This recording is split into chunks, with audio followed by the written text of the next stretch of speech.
The other week I made a video talking about 6 maps I'd like to see return to Halo Infinite.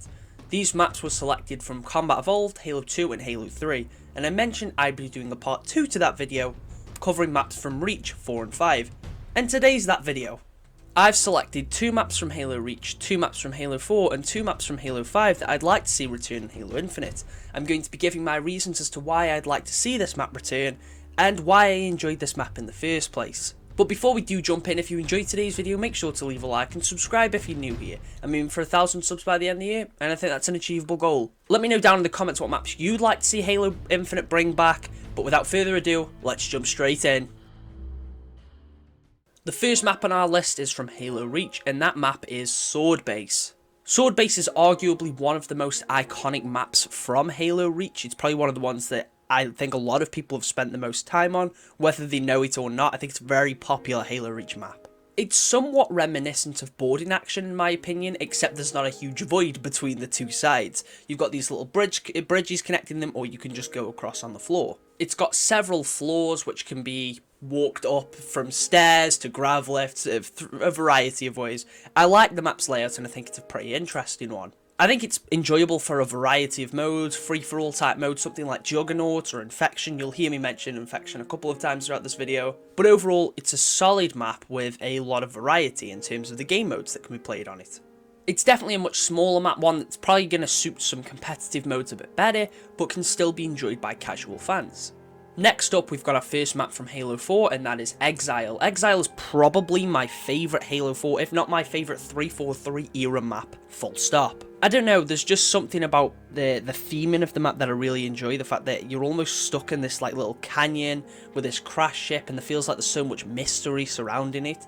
I just think it's a really enjoyable map. And then in terms of gameplay, it's a fun big team battle map. It's a fun Infection map. It's just a fun map in general. It can be played on free-for-all. It seems like a map that, again, has a load of variety. It's definitely more of a casual map. You're probably not going to see many competitive modes on here. I remember I used to like playing, was it Dominion? The one where you could capture the points and then place like turrets and stuff around your base. That mode was really fun and it went really well on Exile, which Dominion's probably a mode I'd like to see return in Infinite at some point. I love how bright and vibrant the map is, with this sort of grassy, almost jungle look. Even though it's more of a canyon, it almost feels like it's got that lush jungle environment, and I like that. Halo Infinite's definitely in need of some more casual maps and some more casual modes, and I think Exile would be a perfect fit. Moving over to our first map from Halo 5, we've got Stasis. Now, Halo 5's original maps, the ones that are actually made by developers and not in Forge and stuff, they are almost completely all competitive maps. Obviously, you've got the Warzone ones, but they only really work for Warzone. So a lot of the other maps are all arena ones, and they're all competitive ones. So the first one that I've chosen is Stasis. This was one of, if not the last map that was added to Halo 5, if I'm correct. I'm probably not. There might have been a couple more that were added since then. But I like Stasis. I like the theming. I like the sort of obviously it's a variant of another map. I think it was Talk. It's a variant of Talk, but I think Stasis is the better map. The eerie frozen atmosphere that the map has, with everything being frozen over. And I remember the reveal trailer where I think it was announced with Infection. Was it part of the Reach update? Again, I can't remember completely, but it's a cool map. I like the environment here. I think Halo Infinite's definitely in need of some more diverse maps in terms of environments and stuff, and Stasis being the snowed over frozen map fits that bill. Although it is definitely much more of a competitive map, it can work with some casual modes like Infection. There's probably a few others that it can work with, but it's definitely much more of a competitive map. Something that I think a lot of fans would enjoy playing in ranked. It needs some rework since it's designed much more for Halo 5's movements, but I could see it working in Infinite, and it's a map that I'd definitely like to see in Infinite. Moving over to our second map from Halo Reach, we've got Spire.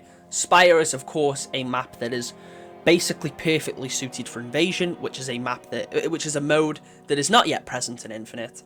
I would love to see either Spire or some sort of spiritual successor to it.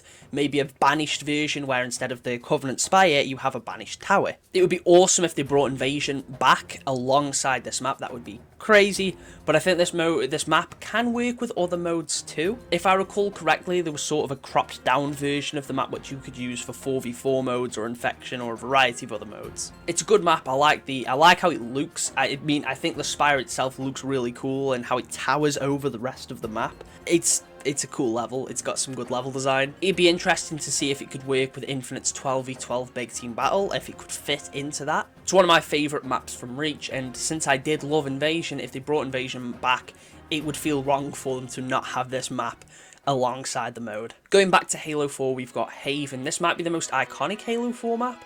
It's the one that basically, if anyone ever wanted to 1v1 you on Halo 4, you would do it on Haven. This is where you would settle any Halo 4v4 beef. I mean, Halo 4 beef. I really butchered that sentence, but you get what I mean.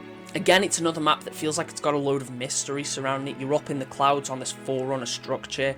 It's so clean and heavenly-like. It's such a weird map aesthetically, but I love it. It works with some casual modes, and it works with a lot of competitive modes too. You could definitely rock some free-for-all modes or some like 2v2 doubles ranked. It's got a lot of options here. They did, of course, bring this map back in Halo 5. I actually did not realise Mercy from Halo 5 was a remake of Haven until like last year. But Haven is definitely one of the best maps that Halo 4 has to offer, if not the best. It's not necessarily my favourite, but I know it's one of the best, and I know it's one that deserves to return. And the final pick today, we've got Overgrowth from Halo 5. I know this one is one that a lot of people actually dislike, which I find interesting. I think it's better than the original version of the map. It's that street type one, can't remember what it's called, but I think Overgrowth is the better version. But I do like the overgrown aesthetic. I like the sort of green. It almost feels like a wasteland sort of setting, almost like you're in this like completely abandoned street mall or whatever. I like this map. The footage you're seeing, I'm obviously playing it on Infection, and Infection works so well on this map. The infected sort of blend in a bit with all the greenery, and because it's got that overgrown creepy atmosphere, Infection is the perfect mode. I guess maybe that's a reason why a lot of people don't like it, because it's much more of a casual map and doesn't work with that many modes overall. As I said, I think Infinite needs some more of those casual levels for casual players to enjoy the game too, because Infinite is a very sweaty competitive game, so some more casual maps would work. So I think Overgrowth would be a pretty solid option. Anyway, of course, these are all just my picks. You might completely disagree. These maps aren't all necessarily my favourite from each of these games, just ones that I think would fit in with Infinite, and maps that I think Infinite is in need of. Again, let me know your picks down below in the comments, and if you enjoyed today's video, as I said, leave a like, subscribe if you're new here. With all that out of the way, I'll catch you all in the next one.